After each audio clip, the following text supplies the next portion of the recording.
My name is Herbert Rosedale. I'm the president of the American Family Foundation, and I'm the one without the name tag. So that means you'll have to use my jacket to identify me. It's a pleasure to open this meeting, and one of the things that I had to decide in opening it is the timing of it. And it meant that I had to cut off, in a sense, that wonderful level of conversation that was going on. It's just as important or more important than anything that we do formally in the conference. But I hope that you'll all find time during the course of the conference to enrich the experience. It truly is a unique and, for me, an humbling experience to chair a conference like that. I look around and I see the diversity of the people who attend, the different reasons and goals that bring them here, and we try and do the best we can to meet what has become a very high level of expectation of people who attend. The level of expectation is indicated, I think, by the number of people who come. In the years I've been here, I guess we used to be able to have a conference by having the chairs in the first 2 rows at the beginning. And that was about the number of people who come. And when we talked about people coming great distances to come to our conferences, I think we meant Massachusetts. And it is something that says you're all a part for the next few days of the unique experience. You're having here a conference that is consisting of parallel groups of very, very different people. From the most eminent scholars from all over the world, from Russia, from China, from South Africa, from Latin America, from all over. And at the same time, you have people who came here from New York City as an ex-member, seeking to communicate with other ex-members and share a very private experience in a very secure environment that they can't match anywhere else in the world. And the fact that there are so many different people and that we can all learn from each other is something that is the message that I bring to you. And the purpose of these conferences is to enable us to all learn from each other and to go on a process that has begun over 20 years ago and becomes more enriched each year. A few words of explanation as well. This is an open conference. Nobody has ever been denied admission to a conference of the American Family Foundation because they are a member of a group that would like to see the American Family Foundation cease to exist. We believe that the best way we can deal with that is to have them come in. And the only rule that we have is that they have to behave. But it does mean that all of you should be aware that this is an open conference. And if somebody comes over to you with a pad and a pencil, talking in a very strident voice, and doesn't identify themselves, it's quite possible that they're a member of the Church of Scientology. And you can have no assurance that what they're writing down is what you say, as opposed to what they want to hear, and you have no control over what they do with what they accumulate. But I start out with a rule. I invite them in, and as to all of you, you ought to feel that with that care and caution, you have nothing to hide from them, but you have your own rights of privacy. You don't have to answer any of their questions. You don't have to talk to them. You can tell them to go and buy a Coke from the machine and spend their time drinking. It's perfectly okay not to talk to anybody. It's perfectly okay to say, I came here to enjoy the conference, you are distracting me from my purpose. If you have a different agenda, you can have a different place to carry it out. You also may note that at different times we will have people here with video cameras. What we have done is we have asked anybody who is videotaping any portion of the conference to clear it with us administering AFF. We will make sure who they are, what they're doing, and we have instructed them to focus on the presenters, not the audience. And may also, and there is somebody here from a radio station that will audio tape portions of the conference for use in presentations. If our desire truly is to get our information out to the widest audience, we should not restrict the ability of people to come and obtain information for their use. There is also a group here for your information, 3 people from a Chinese television station who are interviewing people and asking them to participate in interviews if they so desire, and videotaping the interviews. A request is a request. Anybody who is requested can feel free to say no. You're not here as a representative of anybody but yourself, and it's up to you to decide what you want to do.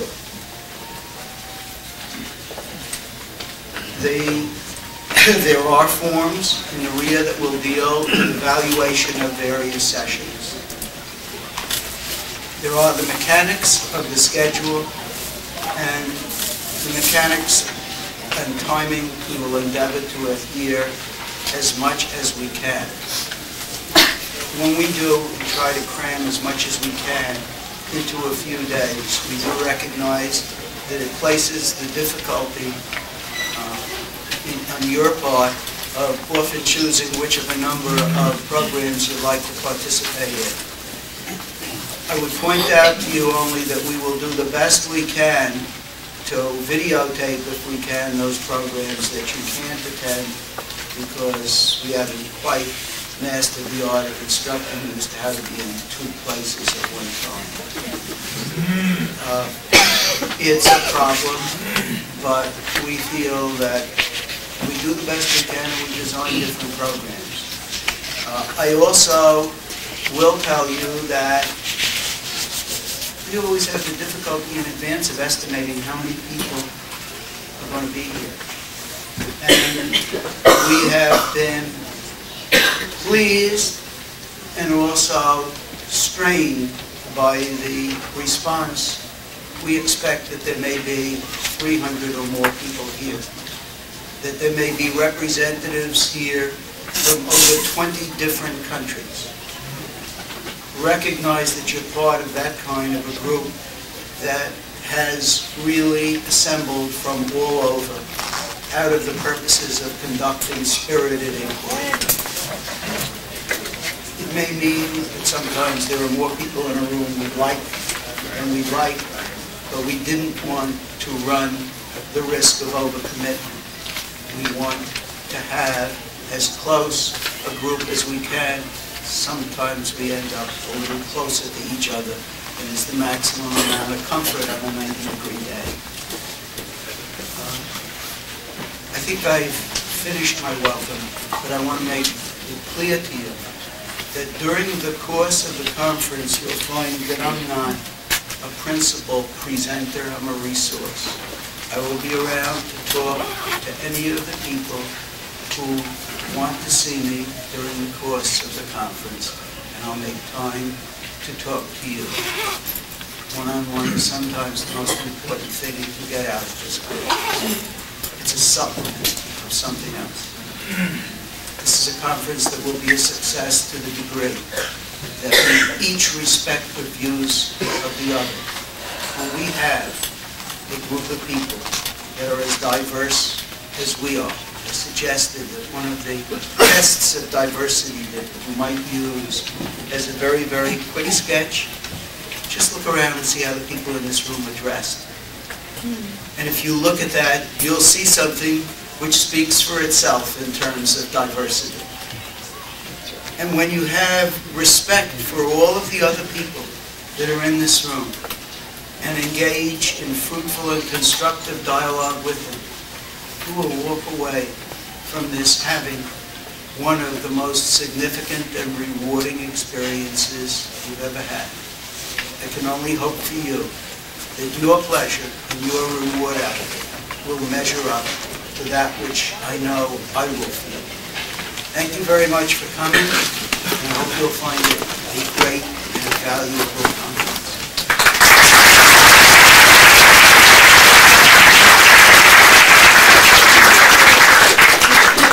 I'm Michael Langone, the Executive Director, and I heard a comment about dress was referring to my wardrobe, which I call the Kmart collection.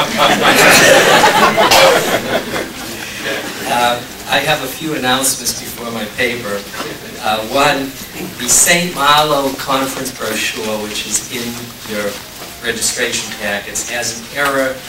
It begins at 3 o'clock on Friday and ends at 4 o'clock on Sunday. So if you or someone you know is interested in that ex-member workshop at Estes Park, Colorado in July, please correct that. The videotapes, as Herb said, we're not sure exactly what will be available and what won't, in part because if any speakers, even one speaker on the panel does not want to be videotaped, we won't videotape it. The bookstore will be kept informed as best we can about what tapes are available and which ones aren't. The forms for ordering them are in the bookstore. The conference videotapes are made primarily as a service to those of you attending the conference and some inquirers. It's not something that we sell thousands of. The bookstore, if you haven't been there, is down that way and to the right. We have books by many of our speakers this year, and I guess the speakers can decide for themselves if they want to autograph books or not. I never could understand why anyone would want to autograph a book. I have a book autographed, but apparently some people like it. The Sutton Room, as far as the presentations go, these two rooms will be one. The end of the ballroom on the other side of this dining area next to us is a second room. That's the Waterford. This is the Lennox. And the Sutton Room, you have to go around to the front of the hotel and towards the restaurants. It's out there someplace. The people who check the name tags have asked that I ask you to please keep the name tags visible. Herb Rosedale is impossible. We can't control him. We won't wear his name tag.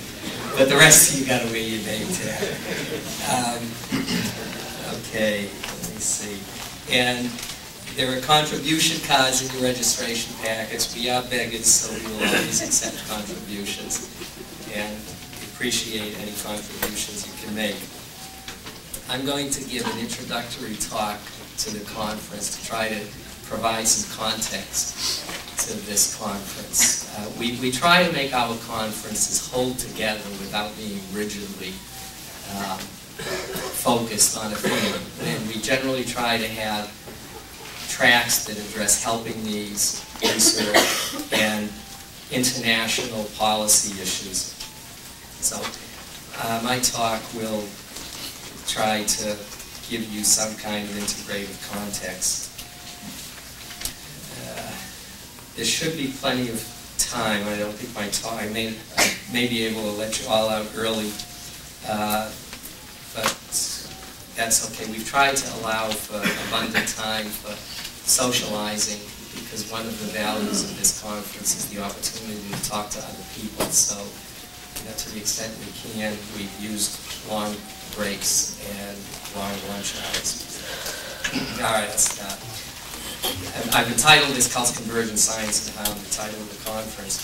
His classic work, The Varieties of Religious Experience, William James defines religion as, quote, the feelings, acts, and experiences of individual men in their solitude, so far as they apprehend themselves to stand in relation to whatever they may consider the divine.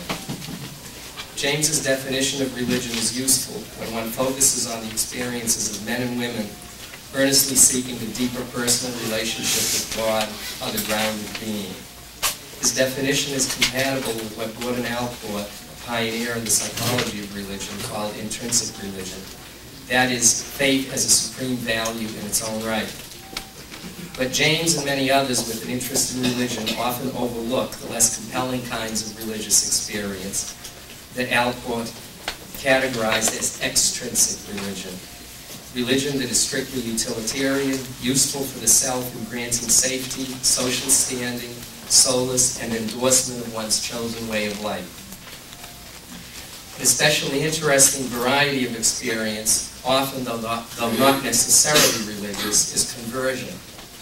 The compact edition of the Oxford English Dictionary defines this kind of conversion as the act of converting or the fact of being converted to some opinion, belief, party, etc. This definition makes a useful distinction between converting and being converted, what I have sometimes referred to as inner-generated and outer-generated conversion. The people about whom James wrote typically had sudden, inner-generated conversions that were highly personal. Contemporaries of James, however, studied gradual conversions that had much more prominent social or outer-generated aspects.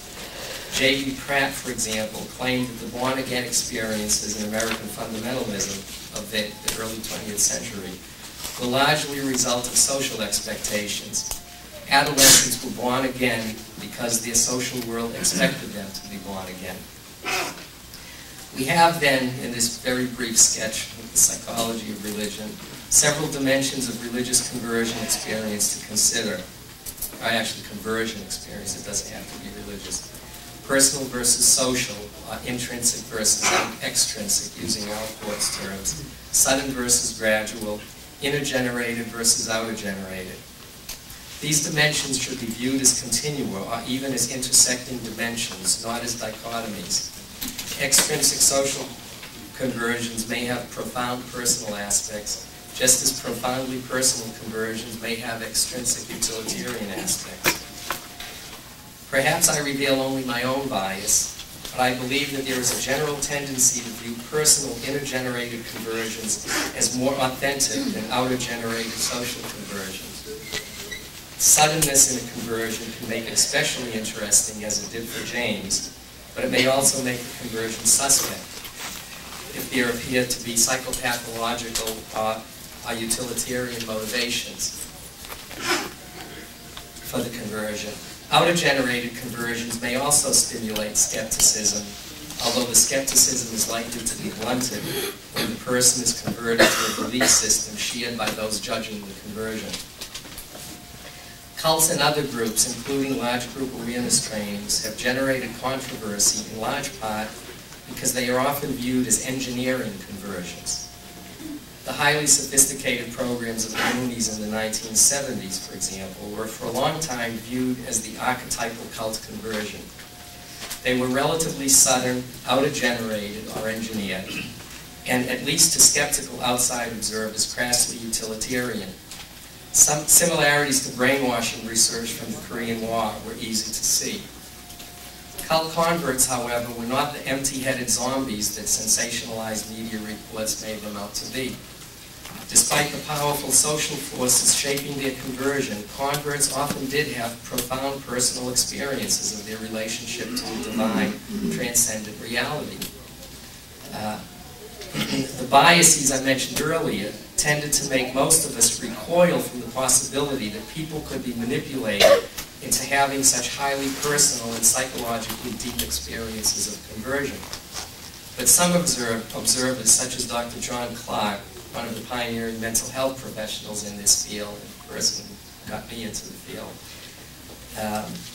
saw the depth of the personal change in these engineered conversions as the most striking, and fascinating aspect of the phenomenon. Dr. Clark called cult conversion an impermissible experiment on the reshaping of personality. Impermissible because no ethical researcher would ever do what cults routinely did. Those of you familiar with the research on social influence in psychology have probably read about certain experiments like Milgram's shock experiments that were conducted in the 1950s. These experiments could not be done today because they would be contrary to the ethical guidelines of the American Psychological Association. No such restraints hindered some cultic groups from using extreme forms of social influence. Clark did not see the conversions as superficial or simplistically extrinsic, which was a tendency for many people to think, because the assumption was these people were brainwashed. Brainwashed means they were zombies, they were automatons. They think of Frank Sinatra and the Manchurian Candidate, and the misconception was, well, these people just had some kind of suggestion in their minds and they were robots. And it wasn't that at all. There was a very highly personal and profound aspect to their experiences, but that did not mean that those experiences weren't engineered. The parents who consulted him about their children involved in cultic groups also could see that these were very real experiences. They didn't understand it, and they were frightened by it.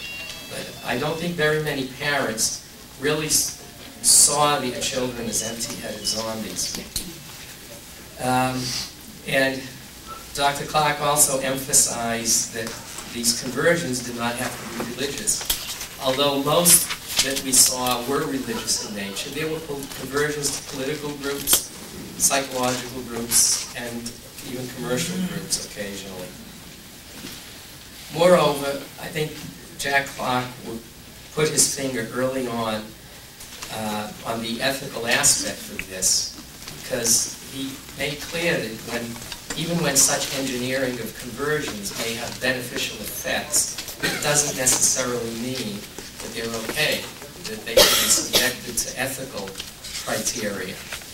Just the ends do not necessarily justify the means. Other observers, mainly academicians in the sociology of religion or religious studies, saw the personal depth of these conversions as self-validating. And I have some sympathy for this position, because what people experienced was moving. I mean, I remember talking in the early days to ex-Moonies who had visions and had very, very powerful experiences of God, something that James would have been happy to write about. But it was different. It was the outer-generated aspect of these conversions that made them particularly compelling and troubling to the outside observers, to parents in particular. These scholars disdained the sensationalized media accounts and objected to the simplistic brainwashing models that some activists use to justify deprogramming, which the academicians passionately opposed. An ideological antipathy toward the so-called medical model seemed to make some of these academicians oppose in a knee-jerk manner any theories, however sophisticated, that suggested that the conversions they observed were engineered or exploitative. The academic cult wars, which continue to this day, had begun. I don't have time in this paper to elaborate upon the academic cult wars. We have several papers in our new internet journal, which is at www.cultsandsociety.com, that address these issues in more detail. Suffice it to say that both sides of the debate, cult critics and sympathizers, or what is less flatteringly been termed anti-cultists and pro-cultists, were partly correct. Conversions can be engineered. Converts are not the passive pawns they appear to be in some critics' portrayals. Interactive models are necessary to properly understand even the most manipulative of conversions. In the Cultic Studies Journal special volume, Women Under the Influence, volume 14, number 1, edited by Janja Lalich, is what I consider a wonderful article by a collective of anonymous women from a cult called Sex, Lies, and Grand Schemes of Thought in closed groups. And in the sort of a preface or introduction to the article, they talk about how independent adults could become, quoting from the article, loyal and dedicated to our own undoing. And it's extremely interesting to see this, in my opinion, very sophisticated and subtle analysis of the interactive nature of the cult experience. I highly recommend that article. Conversions can be engineered, but there are also non-manipulative entries into high-control environments that are difficult to leave. The Mooney model so influenced people in this field that for years many professionals and researchers ignored the growing evidence that the Mooney model of conversion was not typical. Dr. Benjamin Zablocki, in an important paper, Exit Cost Analysis, a new approach to the scientific study of brainwashing, quotes Dr. Stephen Kent, who says that brainwashing is a useful, quote, technique for retaining members, not for obtaining members. These sociologists, who have organized 2 research programs for this conference, do activists and mental health professionals in this field a service by drawing our attention to this important distinction. The distinction is certainly relevant also to the case of people born into high-control groups, the subject of this conference. Reverend Pardon will be talking about that tomorrow afternoon. Even when conversions are not engineered, the maintenance of the convert's loyalty may involve high levels of manipulation and psychological coercion. So Zablocki and Kent's point, I think, is that there are many pathways into a system that is difficult to leave. Steve Hassan, who's also speaking, talks in his books about cult converts being in a trap. And for many years, I think we overestimated the prevalence of the manipulative entry into a cult situation because of the Mooney model and the number of ex-Moonies and parents with kids in the Moonies who sought help in the late 70s and early 80s. And I think to give an example from research of why this was so, you just have to look at the Conway and Siegelman survey from 1978 of about 400 ex-members drawn from the Cult Critic Network. 40% of their subjects were former Moonies. If I remember correctly, 70 to 80% were from 5 or 6 different cults or groups. In the early 90s, we did a survey of 308 former members from 101 different groups. I think Conway and Siegelman only had about 45 groups in their survey. Only a few percent were former Moonies, maybe 2 or 3%. And the 5 that constituted 70 or 80% of Conway and Siegelman's sample were probably no more than 20%, or 25% of our sample. So there really was a change in the nature of people who were coming to us, and it became harder and harder to just assume that people joined cultic groups the way they joined Moonies. And I think we should be indebted for Drs. Zablocki and Kent for really emphasizing this fact and providing some theoretical perspective on that. Zablocki's paper, which was published in Nova Religio, is an excellent paper that I recommend to all of you. Conversely, it may also sometimes be the case that an engineered conversion brings somebody into a relatively benign and non-manipulative environment. Given the concern some mainstream campus ministries have shown for evangelists who, so to speak, put a notch on their Bible every time they win a soul for Christ, I suspect that some conversions to mainstream Christian denominations may be more manipulative than many realize.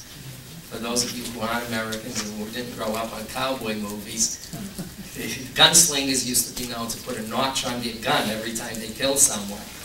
And that analogy has been used for overzealous evangelists who kind of put a notch on their Bible every time they win a soul for Christ. The point is that they can be manipulative with the best of intentions. InterVarsity Christian Fellowship, which is one of the mainstream campus ministries, contacted Dr. Clark and myself and our colleagues in the early 80s, in part because they recognized this problem. And the organization had the integrity to realize that sometimes the college student evangelists just got overzealous and they lost their ethical bearings. Now, that manipulative kind of conversion could be to a very benign group. It could be to the local Presbyterian church. And it need not necessarily have brought psychological harm. But our colleagues at InterVarsity realized, to their credit, that it was not an ethical way. And as a result of our conversations with InterVarsity, we put together a special issue of Cultic Studies Journal, Volume 2, Number 2, on cults, ethics, and cults, evangelicals, and the ethics of social influence. A team of evangelists whom InterVarsity organized came up with an ethical code for the Christian evangelist to address this issue of the end not justifying the means. In the issue, I reprinted certain articles that were very telling. One was from Christianity Today called The Perils of Persuasive Preaching, in which the author, Dwayne Litfin, who I think now is Chancellor of Trinity, or one of the major evangelical colleges, used a psychological model in which he argued that the missionary or the evangelist's role is to communicate the good news, the gospel, in language that the person can understand.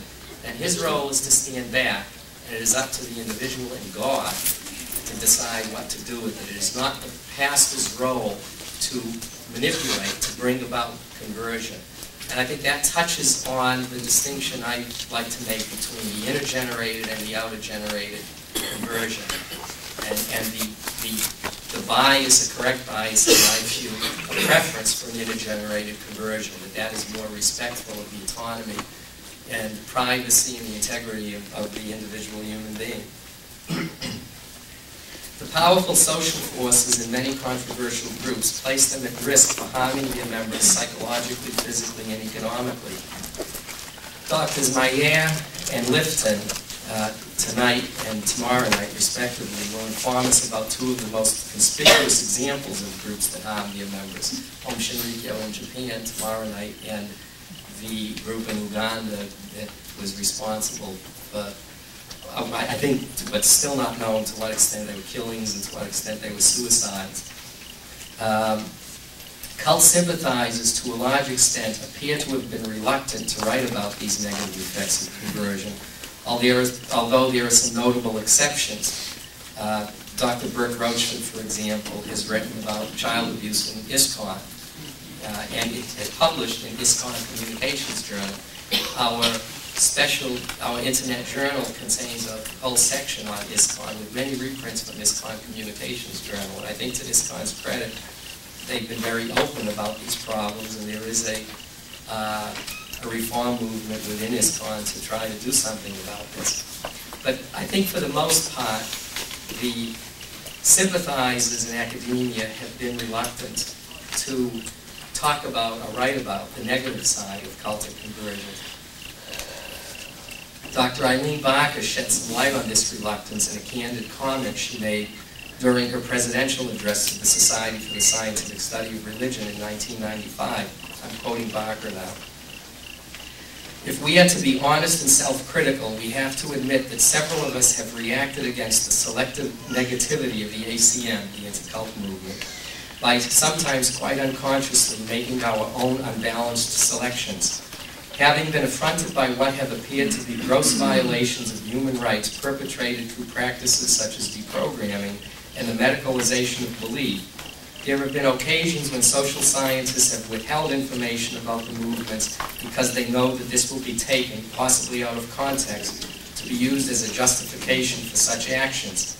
The somewhat paradoxical situation is that the more we feel the NRMs, the religious movements, are having untrue bad things said about them, the less inclined we are to publish true bad things about the movements. And I think in that last statement, Dr. Barker really captures one of the central problems in the academic cult wars. Some cult critics have shown a similar reluctance to acknowledge positive aspects of the groups they criticize. although mental health professionals have long encouraged families to acknowledge their loved one's positive experience, something that families quite understandably find painful to do so. I can remember in the very early days, in the early 80s in AFF, we used to tell families that don't be afraid to acknowledge what's positive. You establish your credibility that way, and you're dealing with reality, not make-believe. But the difficulty in the academic was the reluctance to see that. And I think part of that was because sociologists and mental health professionals were seeing this phenomenon from different perspectives. Mental health professionals were seeing the casualties. They were talking to the ex-members, talking to the parents. Sociologists tend to do participant observation. They will go into a group. Bert Roachford noted in a lunch conversation to us last year, where he spoke at our conference, that it was very useful for him to come to this conference, because as a sociologist, he always knew people were hurt, but he had never really seen it up close, the way he did here when he had an opportunity to talk to some ex-members and some parents. And I think it's not necessarily that one group is corrupt and the other group isn't, but because of the different perspectives. And there's another excellent, and Paul Martin and I agree that it's one of the most unappreciated articles in this field, from an early CSJ, I think it's back around volume 5, by Jerry McDonald, called Reject the Wicked Man. He has some very useful theoretical notions in there. One, he talks about is sociology's bicameral normative system. And what he means by that is that there are two sets of rules that can work, operate in a group. To stand back a minute, leaders in manipulative, exploitative groups don't like to have trouble. They want things to go smoothly. And as long as people are doing what they're told and what they're supposed to do, there's no need to be coercive. Not many of them are compulsive sadists. And so if people are conforming and there's no dissent at any given time, which is probably going to be most times, the group will run more or less smoothly and will appear to be benign. There'll be camaraderie, people will be cooperative, they'll be expressing positive thoughts. If you go into a group at such a time as an observer, you won't see brainwashing, you won't see all kinds of terrible things. It will look like a normal, healthy religious group. What Jerry points out when he uses the experience in his own group, which was the Great Commission, as an example, is that when someone dissents, disagrees, disobeys, another set of rules kick in. This is where the manipulation and the guilt forces, or, if needed, the coercion comes into play. In a sense, the leader has to reestablish an equilibrium of control, and the dissenters will be dealt with. Now, it's also interesting in his article, he pointed out how this process of controlling dissent can escalate to a point where people are thrown out of the group. And what we discovered in our research, in the questionnaire study in the 90s, was that 10% of those 308 ex-members said they were thrown out of their groups. This is something that we had overlooked, I think, for many years in this field. But if you stop and think about it, it makes sense. If you are a leader and you want to control a group in great detail, you'll sweet-talk the people you can sweet-talk or seduce. You'll bully or intimidate those that won't be sweet-talked. And those that you can't bully or intimidate, you throw out. You know, you get rid of the troublemakers that you can't control. So it just stands to reason that you will be trying to maintain an equilibrium of a smoothly running machine that's doing whatever it is you're interested in, whether it's making money or telling the world that you're the savior of the age, whatever the leader's motivation happens to be. So if you're a sociologist who's observing such a group, and you come in, probably most of the time it's going to be running fairly smoothly. Otherwise, it's an incompetent cult leader. And in those instances where there's dissent, the other rules kick in, and part of the other rule might be to hide things from the outside. So it can be difficult to see what's really going on. And I think this is the point that Jerry McDonald drives home in this very excellent article. And I think it accounts for a lot of the difference in perspective between the disciplines. In literature classes in college or high school, we all heard about two-dimensional and three-dimensional characters. The latter were preferable because they were more complex, more nuanced, more interesting. In short, they were more real. We need three-dimensional theories of cult conversion, cult experience, and cult departure and recovery. The landscape is much more varied than we realized. That is why in this conference we have organized programs on positive and negative aspects of conversion, including positive descriptions of conversion to groups typically viewed as controversial. We need to look at the entire panorama of conversion, to non-religious as well as religious groups, to benign as well as destructive group experiences, in order to understand the field well enough to make balanced judgments concerning what to do about the true bad things to which Dr. Barker referred in the quote I cited earlier. There is an appropriate vagueness about the term bad, which Dr. Barker uses. The English are very good at using good old Anglo-Saxon simple words like bad. Different observers will object to different groups onto different aspects of the same group. What they have in common is a sense that the group inflicts harm or offense on people within or outside the group. In a paper I gave at our annual conference in Minnesota 2 years ago, I described 4 kinds of concerns stimulated by cultic and related groups. 1, psychological concerns, e.g. high stress resulting from members being placed in demanding double binds. A number of research presentations in this conference, by the way, address psychological harm, and several programs address issues of recovery and healing. 2, I discussed ethical concerns, the use of deceit and manipulation to persuade people to attend an introductory seminar, for example. 3, social concerns, breaking law, the medical neglect of children. And 4, theological concerns, whether or not a translation of a sacred text is accurate, whether or not a group's claim to belong to a particular religious tradition is true, whether or not it's orthodox in its teaching. If one is to maintain one's intellectual integrity as a critic, it is important not to confuse or blend together these concerns, and it is especially important not to presume that the presence of one concern makes the group bad, and by imputation, infected by the other concerns. And this is a common human failing, and I think cognitive psychologists have experimental research to support it. We tend to generalize. If we like certain things about a person, we will tend to rate that person higher on other categories. We're not as objective as we think. And I think there is a tendency in this field to presume that if you object to an organization on certain grounds, that it must also be negative on other criteria. I suspect, for example, that some large group awareness training programs may be vulnerable to ethical critiques, even though there may not be strong scientific evidence of widespread psychological harm. I think sometimes people will confuse their theological evaluations of a group with a psychological evaluation.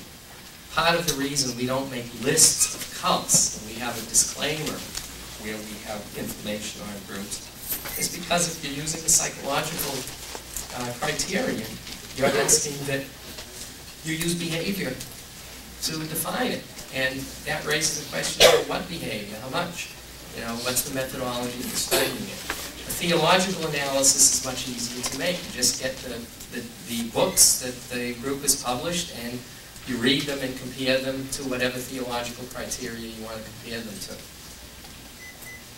Although research is far from definitive, it does suggest that a sizable minority, if not a majority, of former members of cultic groups, and in this context, I mean those groups characterized by high levels of manipulation and exploitation, which does not mean all new religious movements or all new political movements, suffer measurable psychological distress, which will be discussed in some of the psychology research programs today. Research, such as Dr. Edward Waddick's survey of Pennsylvania Medical Society members in 1993, also suggests that about 1 to 2% of the population has had at least a transient involvement with a cultic group. And I think conservatively, based on our research findings on the average length of time people spend in cultic groups, that somewhere between 100 and 300,000 people probably go in and out of bona fide cultic groups each year, at least if you combine Europe and North America. I think that's a relatively conservative estimate. This is a significant level of harm, even if only a minority, a sizable minority, are hurt. It's a lot of people. And however much we may dispute its causes, this level of harm is likely to motivate some people to take action and try to persuade governments to take action. I think this is what fuels much of the controversy. Several programs in this conference address international dimensions of the cult phenomenon. Others address counseling and related helping efforts. Activists and professionals concerned about cults see their primary obligations as assistance and education, as helping hurting people and forewarning those who might get entangled with dubious groups in the future. As with helpers in other fields, these individuals cannot wait for the kinds of definitive scientific research that warm the hearts of academicians. They must act with incomplete knowledge because persons needing help now can't wait for science to advance. You know, all the schizophrenics in state hospitals, couldn't wait for the development of the antipsychotic medications in the 1950s. Something had to be done. We weren't very effective at helping them, but it was only humane and ethical to try to do whatever we could to help them. And I think people in this field, and I think some of the academicians who sort of stand outside the helping arena, are motivated by a concern to help. There seems to be a tendency in some circles to impute nefarious motivations to these concerns to help. And looking at it from the inside, I think most people that get involved don't get involved because there's money in it for them or other benefits, but there is a sense of moral obligation to help people who are hurting and to help young people not get sidetracked in their life tracks, as so many ex-members have, that feel they have been. This conflict results in a competition between action and research. How am I doing on time? Oh, fine. Both of which demand more resources than society is willing to commit to the cult issue. Sometimes action dominates and research is neglected or ignored. Sometimes research dominates and the needs of hurting people are ignored or neglected. Sometimes, and I hope this is true for AFF, action and research have a dynamic relationship in which the latter informs and modifies the former, which in turn provides information that stimulates the latter. In other words, research undergirds action, which reveals new areas of research.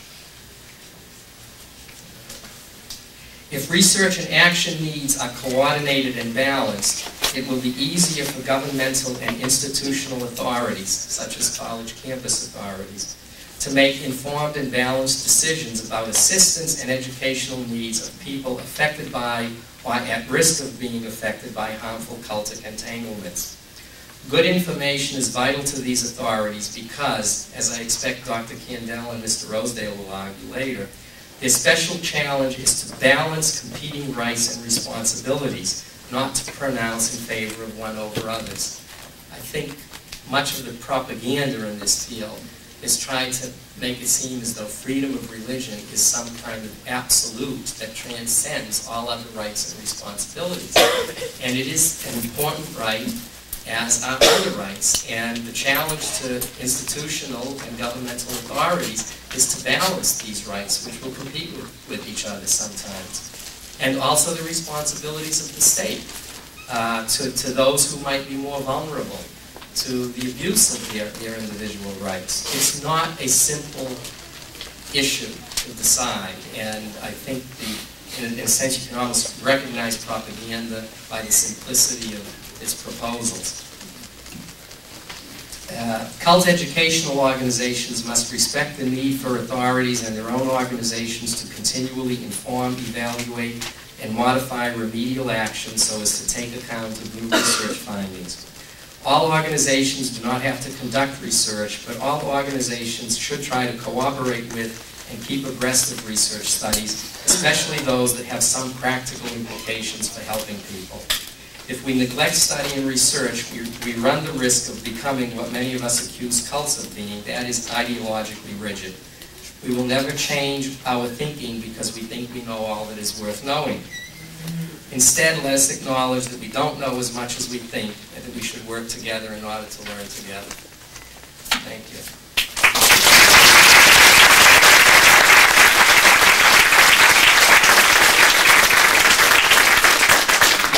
Index cards in your registration packets. We ask that people write their cards down because it's more efficient, and it also, for the programs that videotape, it allows us to hear the question as the speaker will be reading them.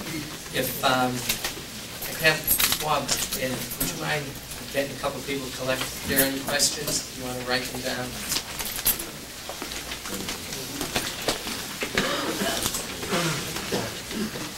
I'm early. I purposely planned it like that because I thought we would get started late. I once read perhaps an apocryphal account of the difference between the British Empire and the Roman Empire toward rules. And the writer used the example of the speed limit.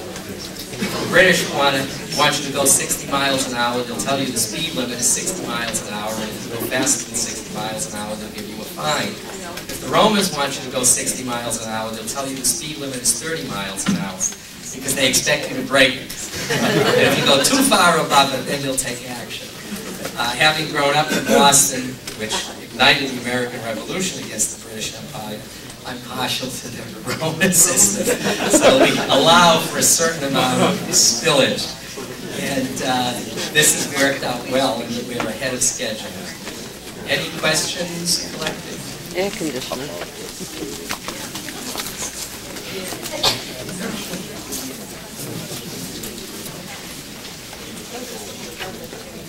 The question is asking for me to comment on a statement. It says, Gordon Melton says that Mike Langone, me, or I, and AFF is rejecting the mental illness paradigm and going to the social influence model. I mean, if this is an accurate description of what Gordon Melton says, I think he has it wrong. I don't think we ever advocated, at least most of us didn't, a mental illness paradigm. This, again, is one of the distortions that occurs in the cult wars, that somehow psychotherapists think that cult members are mentally ill. Some of them are, just as non-cult. Some non-cult members are mentally ill. And in our monograph that we published in 1981, we advocate what we call a person-situation model of cult conversion. You have to look at situational variables, or social influence variables. You have to look at the person variables in order to understand why conversion occurs. So I don't think there really is any mental illness paradigm of cult conversion. Now, there may be some people, I don't think within our network that exists. I think there are some psychodynamically inclined therapists who do take more of a mental illness paradigm in the sense that they believe that people join cultic groups because the cultic groups provide for your unconscious needs. Okay, and this is sort of a psychopathological view of cult joining. Some old-time psychodynamic therapists see religion generally. I mean, Freud certainly saw religion, in essence, as a form of neurosis. But that is really not common today in psychology. I think psychology today has a much more benign attitude to a religious experience, generally. What books would be helpful in different languages? Oh boy. I can't answer that. I read French, but I don't have time to read the English stuff that comes across my desk. And I don't want to shoot my mouth off. Speaker only, please. please give us lists of various ongoing research on this subject. The next issue of the Internet Journal is going to have some of the research papers that we've put together, and I would like to do an update sometime in the near future of a bibliography I did about 10 years ago, which is grossly out of date. So if you are on our mailing list, subscribe to the free email newsletter when these things are available, we'll give them to you. In the absence of that, I suggest that you look at the bibliographies of some of the books that are out here. Recovery from Cults, which unfortunately didn't make it to the conference. I don't know if I screwed up or UPS screwed up. But in my introductory chapters to that book, I review much of the literature on harm. And so that has some bibliographical stuff that's useful. Some of the sociological stuff have useful bibliographies as well. How does AFF balance psychological and sociological views and Christian apologetics? And that's a hard question, because I don't know if it's so much as balancing them as respecting them. I think they apply differently. A theological evaluation of the Moonies is asking different questions from a social psychological evaluation. And it's not a matter of is one the correct one and is one the incorrect one. Because you can have different theological evaluations. You can have a Hindu theological evaluation of the Moonies. So they're just apples and oranges. And so I don't think it's a question of balancing, but a question of respecting that different people have different interests and different concerns. Although theological analysis and psychological analysis can be done separately, isn't there a relationship between ideas, what God is like, and how we act and relate to others? Yeah, we had a fascinating symposium with Johannes Ogard, who's a Lutheran theologian from Denmark. It is transcribed in Cultic Studies Journal, Volume 10, Number 1, or 10, Number 2. And Johannes made a point of this, and I think correctly, that although we in this country have tended to use the Rudin's shortcut, that it's the deed, not the creed, that concerns us, Dr. Ogard's point was that creeds imply deeds. And he very eloquently said that if we read Mein Kampf and paid attention to Mein Kampf, everything that Hitler was going to do was there. And this kind of gets to the cusp of the legal and social issues. In this country, we have a very high tolerance of speech and religious beliefs. And we don't put people in jail because of what they say unless there's some immediate threat. You know, typical example is shouting fire in a crowded theater. But that doesn't mean that we shouldn't pay attention. And see, I think there's a difference between state action and criticism. And I think one of the efforts of the propaganda in this field is to try to equate criticism with suppression. And the two don't necessarily go together. So therefore, one could make a big deal about Mein Kampf and talk about how dangerous this thinking is and how this lunatic who wrote it should be watched, but it doesn't necessarily mean that you're going to throw Adolf Hitler in jail because he wrote Mein Kampf. And it's a question of really, again, balancing the rights and responsibilities in a democratic society. Johannes also, maybe another little point on that, is there are different perspectives. We tend to be a little ethnocentric in the United States. The ugly American doesn't die that easily.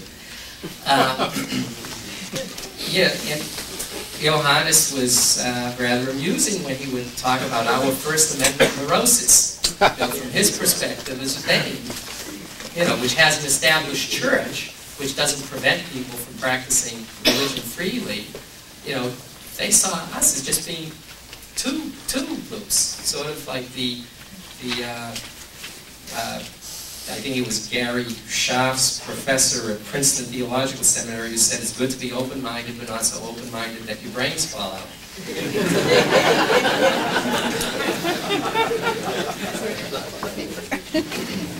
Can you comment on the possible adverse effects of labeling a religious group a sect or cult? It seems that at times disaffected former members are too successful in spreading misinformation about groups from which they left, resulting in unfair harm to groups that are legitimate. This is always a risk of free speech. Speech is very rarely precise, as any English teacher will tell you. And the terms that we use have a vagueness about them. Herb Rosedale and I, a couple of years ago, wrote an article on using the term cult, in which we spent about 4 pages talking about how it's of little utility, but of some utility, and we can't escape it. And I think the answer is to be aware and to acknowledge the vagueness in labels and the limited applicability of labels. People have a tendency, and this I warn parents about this all the time, to confuse a concept with a reality. Theories are tools for understanding phenomena. Phenomena are real, not the theories. And we always have to... My phone is my clock. We always have to be aware of that. So, you know, there's that risk of a group unfairly being associated is always there. I mean, it happens to AFF. You know, we get unfairly associated with all kinds of things. And I think the answer to that is what we try to emphasize at AFF, which is dialogue and conversation. And acknowledging that we don't have all the answers to everything, and to acknowledge that the generalizations we make are just that, they're generalizations, and there may be exceptions, and we should be open to the possibility that the exceptions will sometimes stand up and talk to us. What is the latest outreach the AFF is doing in the college campuses to balance the religious right, I guess it's threat to individual rights, social rights, etc.? We don't, I mean, Ron Loomis does talks at college campuses as an individual. We don't have an active program at college campuses to any great extent anymore. We used to have the International Health Education Program, but I mean, resources are limited, and you know, there's a limit to what we can do. We try to the extent we can to provide materials, and I'm not sure exactly what the threat is that this inquirer is responding to. The religious right, again, this gets to the deed, not the creed issue. And I think sometimes people will paint groups that they disagree with on theological or critical or political grounds with the cult brush, simply because they don't like them. So if you don't like the religious right, it's a lot easier to see anybody who espouses religious right type thinking as cultic. And I don't think that's necessarily true. I mean, you can have cultic thinking on the left theologically as well as on the right. It really isn't a matter of the religious or political stance.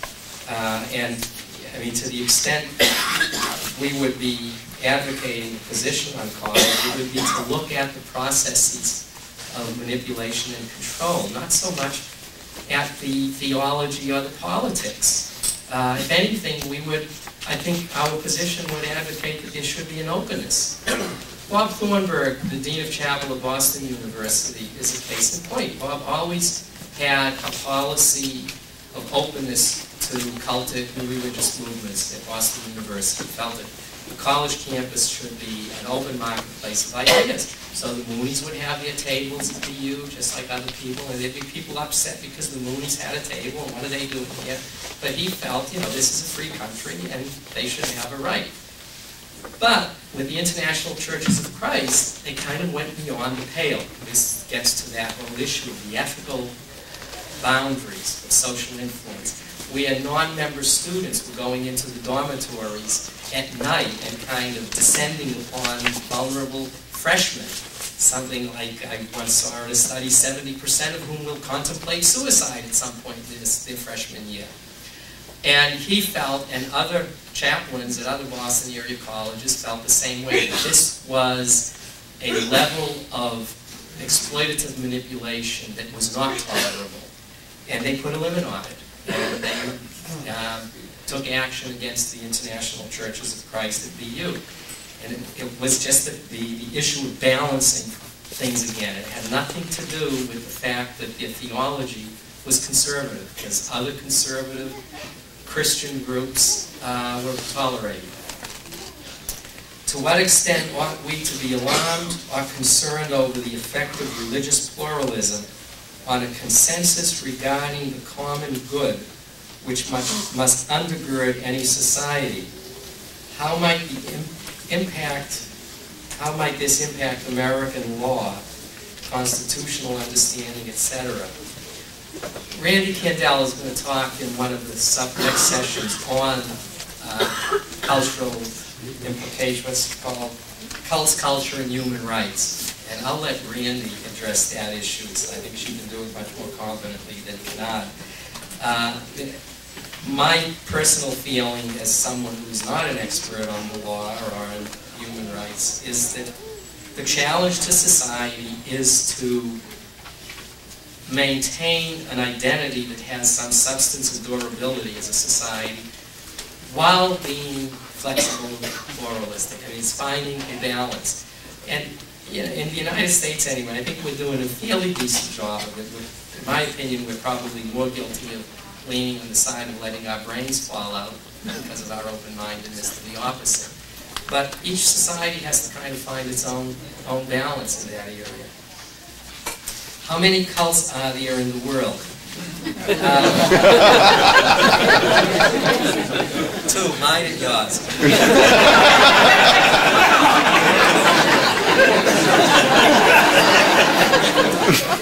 It depends on how you define cult. It depends on what criteria you use in your research. You know, how rigid you're going to be in your research. And there's really no way of saying. We have had inquiries at AFF about thousands of groups. How many of them would qualify as cults under a narrow definition of the term? I can't say. I mean, I'd be given an answer out of my bones, and I don't like to do that in public. It's guesswork. But there are the issue, in my opinion, is the harm that groups can do to individuals. Whether or not they're called cults or something else is secondary to the harm and the processes that cause the harm and what we ought to do to limit it. So I don't see that as important as a question is. It would be very difficult to answer. In theory, as a psychologist, part of the reason we developed the group psychological abuse scale was to provide us with a potential methodology for giving at least an educated estimate of that. You could, in theory, develop a measure of group psychological abuse, which we tried to do, and our scale is just the first scale, and it's just the beginning. I mean, the assessment is a whole complicated process in psychology, and there's a lot of work to be done before we can say we have good measures. You develop a measure, and then maybe you take the 5,000 groups or something that people have inquired about, pick them randomly, and do intensive studies using psychological measures, sociological criteria, and perhaps determine what percentage of those might warrant the label cult in some narrow definition. And then you might be able to extrapolate to the wider population. That study will never be done because no one's ever going to spend the amount of money that would have to be spent to do that kind of research. So it's kind of a moot question. If there are hundreds, then isn't your estimate of 300,000 people going in and out of cults too low? again, it depends on how you define it. We had an opportunity to piggyback onto a national survey, one of these random surveys, several years ago, and about 1% of the respondents said that they were involved in a group that they or other people would consider a cult. Now, some of them were given wisecracking answers. You know, like one of the respondents said he was in the Marines. And Margaret Singer on our website has something like 17 reasons why the Marines are different from the Marines. But, you know, it's not unreasonable to think, since this was a telephone survey, that people who were in bona fide cults would be less likely to be answering it. So I don't think it's so unreasonable to estimate 1%. And if you've got 2 to 3 million people, and if the average length of stay is about 6 years, which keeps cropping up in various surveys we've done of ex-members, then I estimate conservatively maybe a couple of 100,000 people going in and out. Now that doesn't mean that you have a parade of 200,000 zombies going in at cults and 200,000 deeply depressed people walking out. You have a whole spectrum. And you have different reasons why people go in and why they come out. So it's a very diverse picture. Very few of them who come out will say they were in a cult. Almost every ex-cult member you talk to will tell you that. I didn't think I was in a cult. So, yeah, I mean, I wouldn't argue that the estimates I make are infallible, but I don't think they're unreasonable. Okay, I guess that's it for the questions. Thank you.